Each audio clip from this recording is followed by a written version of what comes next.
میرے بھائی تو انصاف کا رنگ تو دے، ان تقاضوں کو سمجھنا۔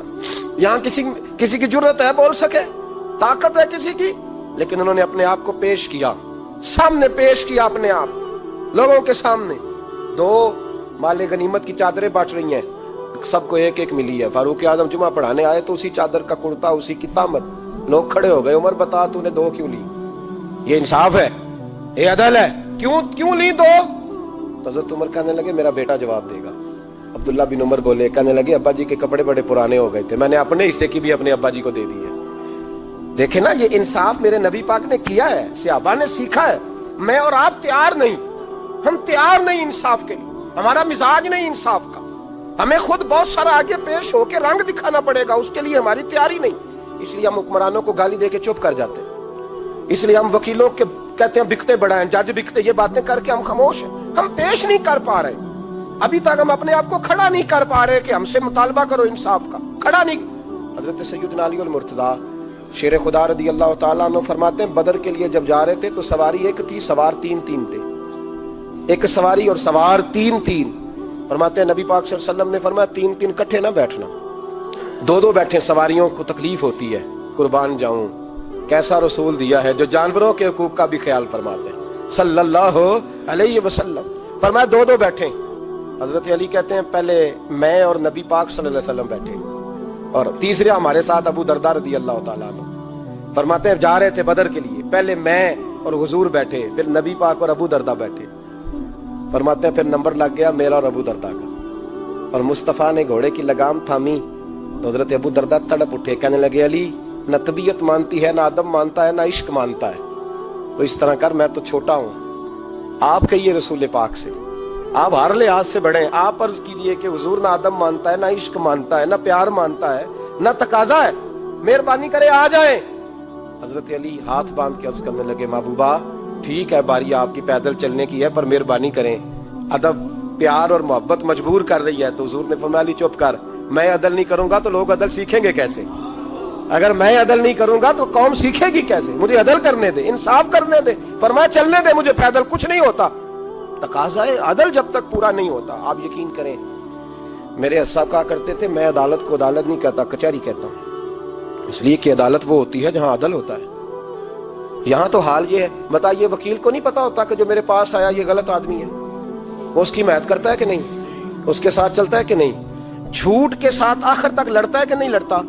جو گواہ بن کے جا رہے ہوتے ہیں انہیں پتا ہوتا ہے کہ نہیں کہ ہم جھوٹے کی گواہی دینے جا رہے ہیں؟ تو پھر کیا سارا ظلم حکومتیں کر رہی ہیں؟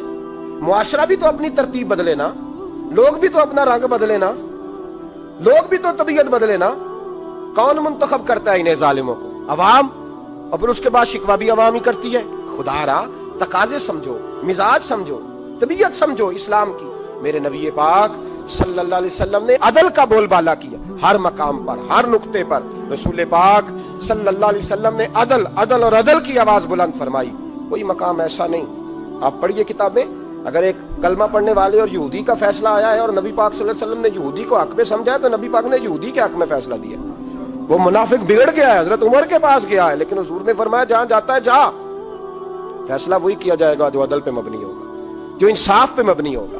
ہماری طبیعتوں کے اندر سے وہ جو جس سٹیج پہ کوئی بیٹھا ہے وہ وہاں بڑا ہے، وہ جہاں بیٹھا ہے وہ اس سلطنت کا مہاراجا ہے، وہ کہتا ہے نہیں میرے پاس سارا کچھ ہے، یا تو میں اختیارات استعمال کروں گا، وہ استعمال نہ ہوئے تو پھر دولت استعمال کروں گا۔ تو جب اجتماعی مزاج قوم کا بگڑتا ہے، پھر معاشرے میں ناانصافی عام ہوتی ہے، پھر ظلم عام ہوتا ہے، پھر بے رہ روی کا شکار۔ اور میرے نبی پاک صلی اللہ علیہ وسلم کی حدیث سن لے، ذرا جاگ کے سننا یہ والی روایت، اور اسے یاد کر لینا، اس کا رٹا لگا لینا۔ حضور نے فرمایا تھا جس معاشرے میں بے حیائی عام ہوگی وہاں ایسی بیماریاں پیدا ہوں گی جن کا علاج ہی کوئی نہیں ہوگا۔ اور حضور نے فرمایا جس قوم کے اندر انصاف نہیں ہوگا وہاں قتل عام ہوگا۔ انصاف نہیں، جب تک مجرم کو سزا نہیں ملتی، جب تک مجرم کو سزا نہیں ملتی اتنی دیر تک لوگوں کے لیے وہ نشان عبرت نہیں بنتا، اتنی دیر تک لوگ باز نہیں آتے۔ یاد رکھیں جب انصاف ہوگا، عدل ہوگا، اور عدل کرنے والے جب عدل کریں گے اور انصاف کا دامن تھامیں گے، پہلی بات تو یہ ہے کہ ہم اپنے آپ سے برا کریں بہت ساری چیزوں کو۔ ہم دیکھتے ہیں حکومت نے چھوٹی چھوٹی کمیٹیاں بنا دی ہیں مصالحتی کمیٹیوں کے لیے، بین المذاہب کمیٹیاں، بڑا کچھ بن گیا ہے، لیکن لوگ گروہ بندی کا شکار ہیں، گروہی تعصبات ہیں۔ دیکھتے ہیں کہ ہمارا ووٹ کس طرف ہے، ہمارا مزاج کس طرف ہے، اس رنگ میں ملت کا اجتماعی نقصان ہو جائے، شرازہ بکھر جائے۔ اور میں شروع میں کہہ چکا ہوں، امام حسن فرمایا کرتے تھے اگر غریب پر ظلم نہ روکا جائے گا تو وہ ظلم امیر کے دروازے تک بھی جائے گا۔ ایک وقت آئے گا کہ امیروں کے ساتھ بھی زیادتیاں ہونے لگیں، اس لیے کہ جب ظلم ہوتا ہے تو اس کی آگ بھی پورے معاشرے کو لپیٹ میں لیتی ہے، اور جب انصاف ہوتا ہے تو اس کی برکتیں بھی سارے معاشرے کو فائدہ دیتی ہیں۔ عدل، انصاف ضروری امر ہے۔ حضرت عمر فاروق رضی اللہ تعالیٰ عنہ جناب زید بن ثابت رضی اللہ تعالیٰ عنہ کو خود قاضی بنایا تھا۔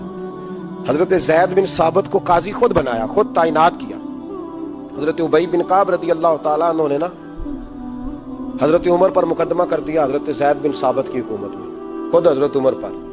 جناب عمر جب پہنچے نا وہاں سب لوگ بیٹھے رہے، ایک شخص کہنے لگا تم اپنے امیر کے لیے کھڑے نہیں ہوئے، تو زید بن ثابت کہنے لگے چپ کر جا، ان پر مقدمہ ہے، وہ حساب دینے آئے ہیں، امیر المومنین بن کے نہیں آئے۔ سامنے کھڑا کیا تو گفتگو کے دوران کوئی ایسا موقع آیا کہ حضرت عمر کو قسم دینی پڑی، تو حضرت زید بن ثابت حضرت ابی بن کعب سے کہنے لگے یار لحاظ کر، وہ فاروق اعظم ہے، امیر المومنین ہے ہمارے، اور تو ان سے قسم کا مطالبہ کر رہا ہے۔ حضرت سیدنا فاروق اعظم کی طرفداری میں بات کی نا، تو حضرت سیدنا عمر فرمانے لگے زید اس مقدمے کا فیصلہ کر لو اور اس کے بعد میں تمہیں معزول کر دوں گا، تم تو اہلیت ہی نہیں رکھتے۔ حضور کیا ہوا؟ فرمایا تم نے میری طرفداری کیوں کی، تم نے مجھے امیر المومنین کیوں کہا، تم نے کیوں میرے حق میں بات کی؟ اگر میں اور تو اس طرح کرنے لگیں گے تو امت کو عدل کون دے گا؟ اگر میرا اور تیرا یہ رنگ ہو جائے گا، کیوں تو نے مجھے امیر المومنین کہا؟ اس وقت میں اپنی صفائی دینے آیا ہوں، عمر بن خطاب سے زیادہ میرا کوئی تعارف نہیں ہونا چاہیے، کیوں تم نے یہ لفظ کہے؟ اور فرمایا اگر مجھ پر قسم آئے گی اور جو میرے اوپر لاگو ہوگا مجھے وہ کام کرنے کا تمہیں حکم کرنا چاہیے تھا۔ یہاں تو حال ہی کوئی نہیں، مزاج ہی کوئی نہیں۔ ہماری قوم بڑی سمجھدار ہے، حکمران بھی بڑے سمجھدار ہیں۔ ممتاز حسین قادری رحمۃ اللہ علیہ کو پھانسی ہوئی تو لوگ کہنے لگے مولوی شدائی ہو گئے، فیصلہ تھا عدالت کا تو ماننا چاہیے تھا۔ ایک فیصلہ ایک پیپلز پارٹی کے سابقہ صدر کے بارے میں بھی عدالت نے دیا تھا، اور پھر آپ کی پارلیمنٹ نے اس فیصلے کو کنڈم کیا، مذمت کی، اور اٹھ کے کہا گیا کہ ہم مذمت کرتے ہیں، فیصلہ غلط تھا۔ جب حضرت ممتاز قادری کے حق میں فیصلہ آئے تو اس وقت لوگ بولتے ہیں، کہتے ہیں دیکھو جناب عدالت کا فیصلہ ہے اور مولوی کہہ رہے پھانسی نہ دو۔ اور جب ایک شخص پر، ایک عام آدمی پر فیصلہ آئے اور بڑی عدالت کرے اور وہ چوکوں چوراہوں میں کھڑا ہو کے کہے کہ ہم اس فیصلے کو نہیں مانتے، پھر کوئی آدمی نہیں بولتا۔ پھر کسی جگہ ہم نے کہا تھا بچ جا، تو رسول اللہ صلی اللہ علیہ وسلم کی ناموس والوں کا لحاظ کر، اللہ رسول تیرا خیال فرمائیں گے۔ لیکن یہاں عدل اور انصاف کے تقاضے بڑے عجیب ہیں، غریب کے حق میں فیصلہ اور ہے اور امیر کے حق میں فیصلہ اور ہے۔ چودھری صاحب پہ درخواست آ جائے تو ایس ایچ او صاحب ٹیلی فون کرتے ہیں، چودھری صاحب درخواست آئی ہے تواڈے تو کی کرنا جے، وہ کی کرنا تواڈے تے اپلیکیشن آئی ہے، لینی ہے کہ نہیں؟